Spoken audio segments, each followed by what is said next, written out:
Good afternoon, everyone. Thanks for joining us today's media availability with PJ Mustipher. If you guys have any questions for PJ, just use the raise hand feature.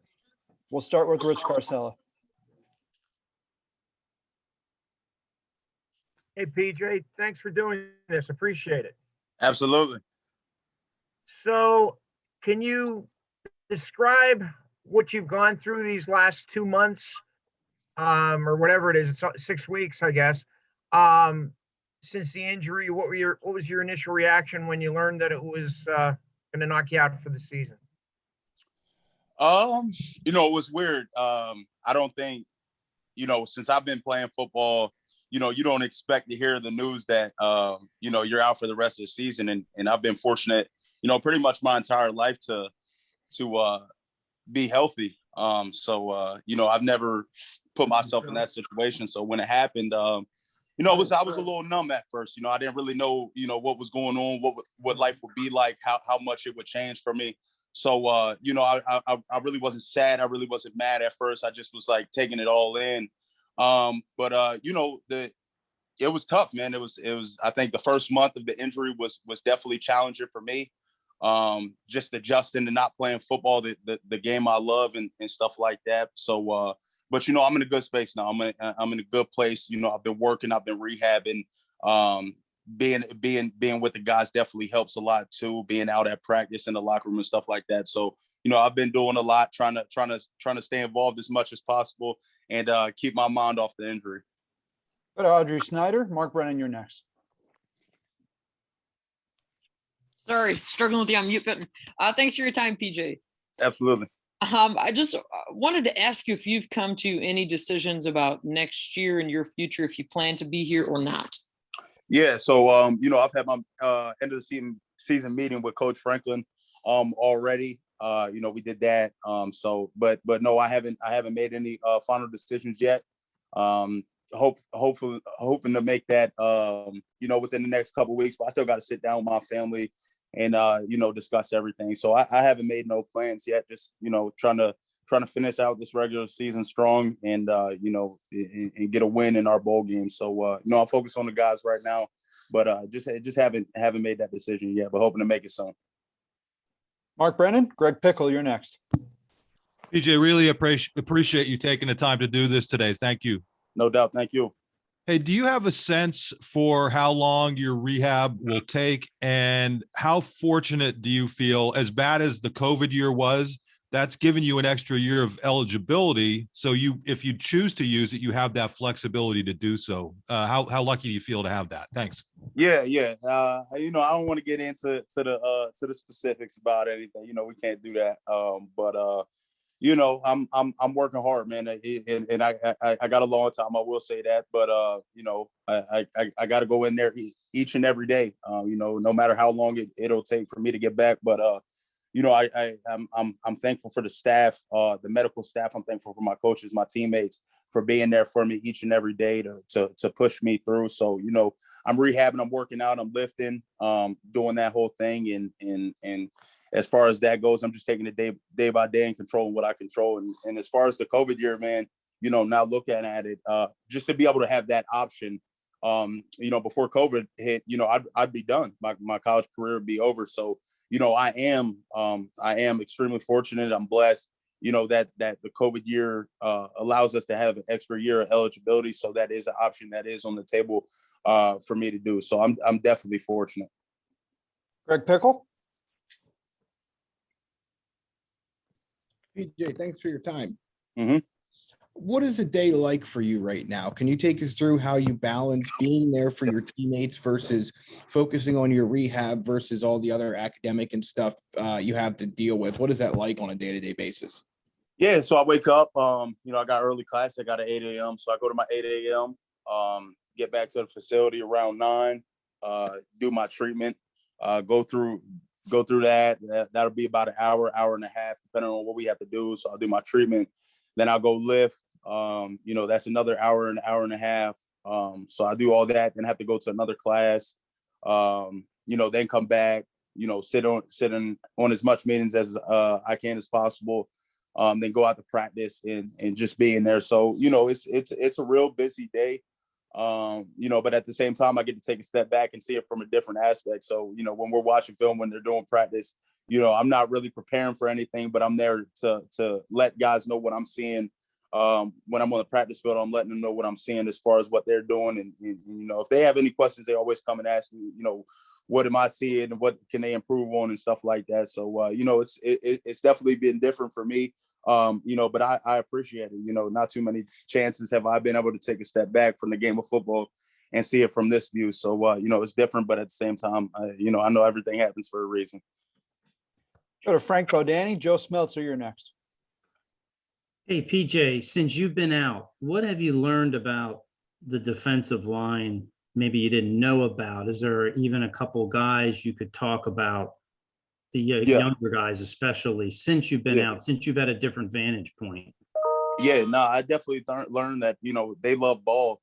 I always thought I loved ball a lot, but, these guys, I don't think they care about anything else and than going to work every day and trying to get wins on Saturday. And they really do that. Just, I get to see them, interact with each other in the locker room and then interact with each other on the practice field and then on Saturdays. And I just see how much joy it brings them to play with one another.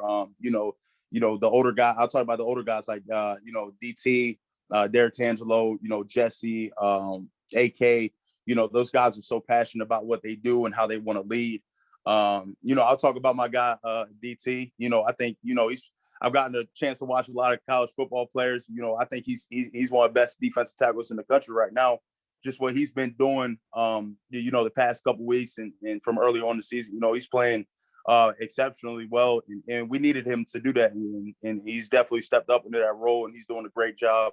Kazai Izzard, I think y'all got to see a lot of him at Rutgers and what he was able to do. But, since I've been down, he's done an incredible job. And I kind of spoke about that with you guys this summer, how he's kind of turned that corner, taking that next step in his development. It's starting to translate on the field. So he's doing a great job. And then Devon, he's also doing some great things and he's continuing to move forward. He's making plays and just enjoying it, man. I'm so happy for these guys and what they've been able to do. And I know they're going to finish out this year strong. Joe Smeltzer, Ryan Risky, you're next. PJ, you mentioned some of those younger guys that have stepped up in your absence. What would you say about the challenge that they'll have this week going up against Kenneth Walker, who is arguably the best running back in the country? Yeah, like I said, I've gotten to watch a lot more football since I'm not doing the whole, being at the games when they play away. So, I got to watch a lot of football. So I watched Michigan State and Michigan a couple of weeks ago. And they were really impressive, man. Since I've been playing Michigan State, they've always been that blue collar, real gritty type team that is going to go out there and you got to earn everything you get. So they present a huge challenge, man. They, like you said, that running back, he's talented. He can hit that hole fast, even when it doesn't look like it's there. He's going to find it. So they're definitely a team. When you play them, you gotta buckle your trim strap a little tighter. But at the end of the day, these guys have, been faced with challenges. Our guys, have been faced with challenges all season. We played some of the best teams in the country. So, I know the preparation this week is no different than any other week. We just got to get the job done. And I know that's what they're getting ready to do. So our guys are ready for whatever. Ryan Risky, we'll go back to Rich Scarcella next. Hey, PJ, thanks for taking the time. Mm-hmm. What have you seen from a guy like Derek Tangelo that has made him such a special player and has allowed him to fill in and step up the way that he has? Yeah, I mean, when you look at us as competitors, football players, I'm talking about, we like to look at our stats. We like to look at, the recognition we're getting. And, even for myself, I can say, as much as we say we don't care about that stuff, we do a little bit. And being around him, he really doesn't care about none of that. He goes out and he understands that he has a job to do. And whatever the team needs him to do each and every Saturday, he's going to do it. And, that's all he cares about. He's not worried about nothing else but doing that. And I think with his game, he's just continued to get better and better each week, from a technique standpoint, from understanding what his role is in the defense and how he can make plays within the defensive framework. So he's making a lot more plays as the season goes on. And he's just turning into that elite defensive tackle that I knew he was always going to be. So, and you guys are just seeing that. So, I'm just really happy for him. That's my guy. So just proud of him. Go to Mark Brennan next.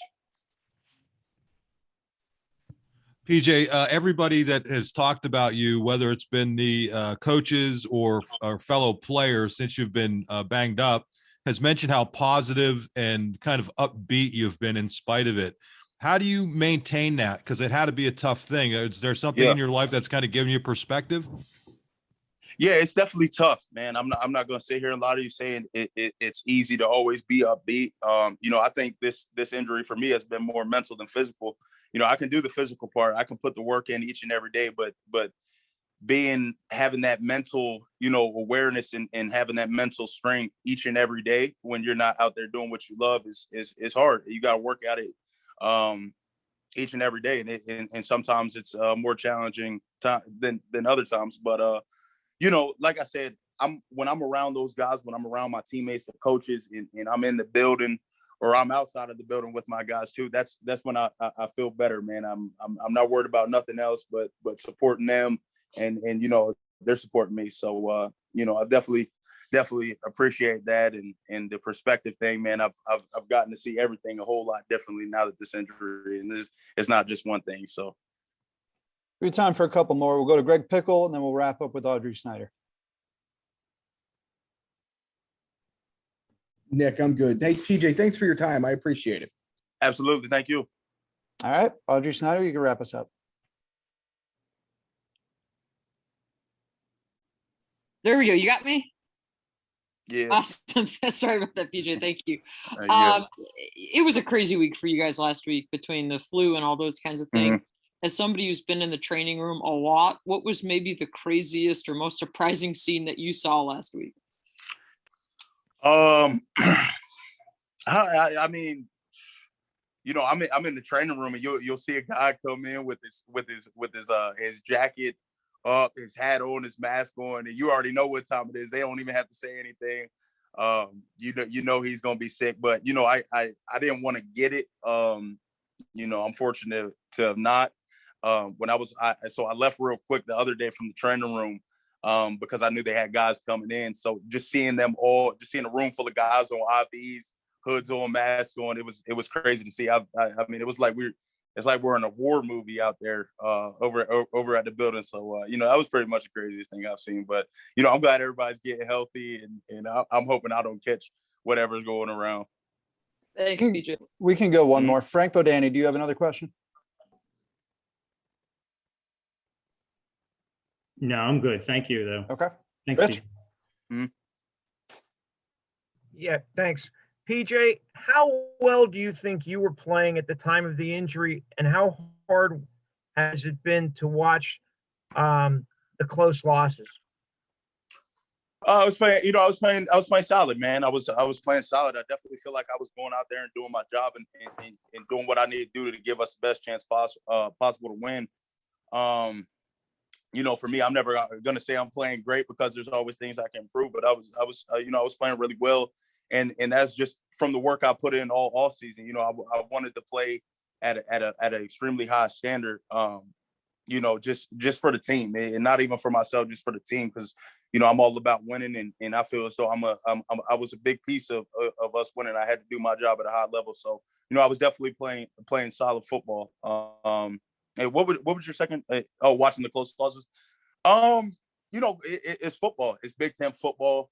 Close losses are going to happen. It's tough. I'm not going to sit here and say, if I was there, we were going to win or anything like that, because those guys train just like I train. We're doing the same thing each and every day, and they've done a tremendous job. Football is football, especially at this level. Things are going to happen. So, I'm glad we pulled out some wins. For the losses, they're going to happen. But we're worried about finishing this season strong, and I know they're going to do that. All right. Thank you, PJ. Thanks everyone for joining us. Absolutely. Thank you, guys. Thanks.